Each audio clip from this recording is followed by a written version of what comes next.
আসসালামু আলাইকুম। আমি আমার আগের ভিডিওতে দ্রাব্যতা গুণফলের দুটি ম্যাথ দেখিয়েছিলাম। আজকে সময়ায়ন প্রভাবের সাথে দ্রাব্যতা গুণফলের সম্পর্কের দুটি ম্যাথ দেখাবো। এই দুটি ম্যাথ পারলেই সবগুলো ম্যাথ সলভ করা সম্ভব হবে।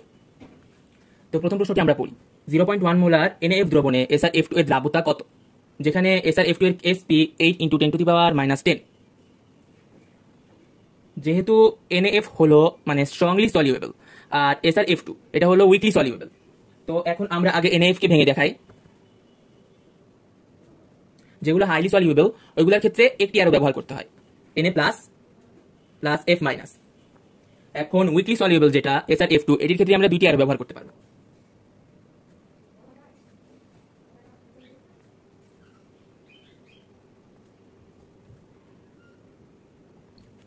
দেখুন, এটা হলো যেহেতু SrF2 এখানে F2 থাকায় 2F মাইনাস হয়েছে, আর SR2 প্লাস হওয়ার কারণ হলো এখানে SR এর যে যোজনী সেটি হলো 2।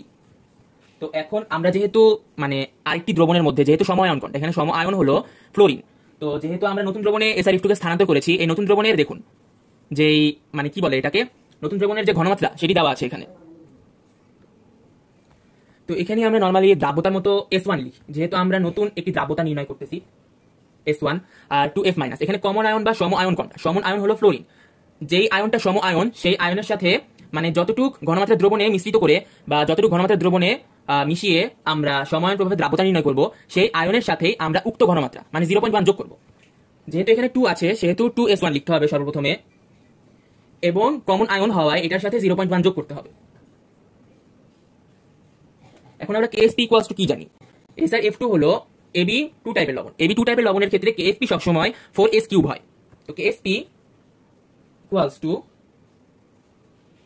S1 into 2S1 plus 0.1 whole square. যেহেতু এখানে মানে মোল সংখ্যা 2, ফ্লোরিনের মোল সংখ্যা 2, সেহেতু এখানে স্কয়ার হিসাবে এখানে যুক্ত করা হয়েছে, এটি হলো নিয়ম। তো এখন এটাকে যদি আমরা সমাধান করি, এটি ক্যালকুলেটরের মাধ্যমে খুব সহজেই সমাধান করা যায়। ক্যালকুলেটরের মাধ্যমে যদি সমাধান করি তাহলে S1 ইকুয়ালস টু আসে হলো 8 × 10⁻⁻8। তো দেখুন খুব সহজে আমরা মানে প্রথম প্রশ্নটি সলভ করে ফেললাম। এখানে তো আমি ক্যালকুলেশন দেখাই নাই, দ্বিতীয় প্রশ্নতে আমি ক্যালকুলেশন দেখাই দিই। তো দ্বিতীয় প্রশ্নটিও সমায়ন প্রভাব নিয়ে। দ্বিতীয় প্রশ্নে বলা হয়েছে 25°C তাপমাত্রায় AgCl এর দ্রাব্যতা গুণফল 10⁻⁻10। 0.1 মোলার NaCl দ্রবণের দ্রাব্যতা কত এটি নির্ণয় করতে বলা হয়েছে। তো আগের নিয়মে আমরা প্রথমে যেটি হাইলি সলিউবেল সেটাকে ভাঙি, এখানে NaCl হলো হাইলি সলিউবেল সল্ট। NaCl কে ভেঙে পাই Na plus plus Cl minus. এখন আমরা আবার AgCl কে ভাঙি, Ag plus plus Cl minus. এখানে কমন আয়ন কোনটি? কমন আয়ন হলো ক্লোরিন বা সম আয়ন হলো ক্লোরিন। যেহেতু এখানে সম আয়ন ক্লোরিন, সেহেতু আগের নিয়মে আমরা যেহেতু নতুন একটি দ্রাব্যতা নির্ণয় করছি, আমরা মেইন দ্রাব্যতা না, নতুন একটি দ্রাব্যতা, নতুন দ্রবণের দ্রাব্যতা, সেহেতু S1 আর এখানেও S1 লিখি, কিন্তু এখানে S1 এর সাথে আমাকে 0.1 যোগ করতে হবে। এটি হলো AB টাইপের লবণ। AB টাইপের লবণের দ্রাব্যতা হলো H² হয়, তার মানে এই দুটি গুণ করলেই হবে। তো Sp equals to S1 into S1 plus 0.1। তো KSP মান তো দেওয়া আছে, KSP মান হলো 10⁻⁻10। আমাকে S1 এর মান নির্ণয় করতে হবে। তো আমরা ক্যালকুলেটরের মাধ্যমে খুব সহজেই এটি নির্ণয় করতে পারি। দেখুন, প্রথমে আমরা 10⁻10 ভ্যালুটি ক্যালকুলেটরে উঠাবো।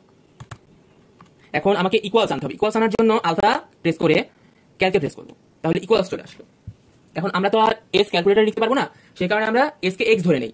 তো আলফা এরপরে হলো এখানে ক্লিক করলে x ইন্টু এখানে যেহেতু S1 প্লাস 0.1 সেটি আমরা এখানে ইনপুট দেই।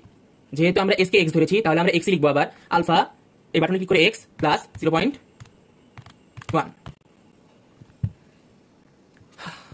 এখন এটি পুরোটি লেখা হয়ে গেছে। এখন শিফটে ক্লিক করবো, আবার ক্যালকে প্রেস করবো। এখন আমাকে একটি ভ্যালু চাবে, মানে একটি আনুমানিক ভ্যালু আমাকে অনুমান করতে হবে, অনুমান করে এখানে ইনপুট দিতে হবে। ধরেন আনুমানিক ভ্যালুটি আমি বললাম হলো কত ধরা যায়, আনুমানিক ভ্যালুটি ধরলাম হলো 0.5 ধরলাম বা 0.05 ধরলাম। ক্লিক করি, এখন এটি সলভ হচ্ছে। দেখুন সলভ হয়ে গেছে। এখানে সলভে আসছে হলো 9.99 ইন্টু 10⁻⁻10। এটি আরো সহজে নির্ণয় করা যায়, যেহেতু ক্যালকুলেটরের ব্যবহার অনেকে পারবে না, তো নর্মালি হিসাব করে দেখাই আমি। এখানে s1 স্কয়ার গুণ করলাম এটিকে 0.1 s1। আমরা সবসময় মনে রাখবো, কি মনে রাখতে হবে আমাদের সবসময়? আমরা সবসময় মনে রাখবো হলো যেটির পাওয়ার কম সেই পাওয়ারকে নিয়ে আমরা কাজ করব। অতএব এসি স্কয়ার এটির পাওয়ার বেশি, এটিকে আমরা নগণ্য ধরে মানে হিসাব থেকে বাদ দিয়ে দিব। অতএব 0.1 s1 equals to 10 to the power -10, s1 equals to 10 to the power -10 by 0.1। এখন এটি ক্যালকুলেটর নির্ণয় করি।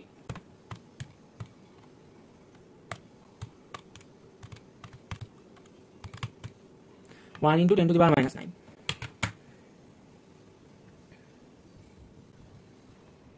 তো এই ছিল আজকের ভিডিও।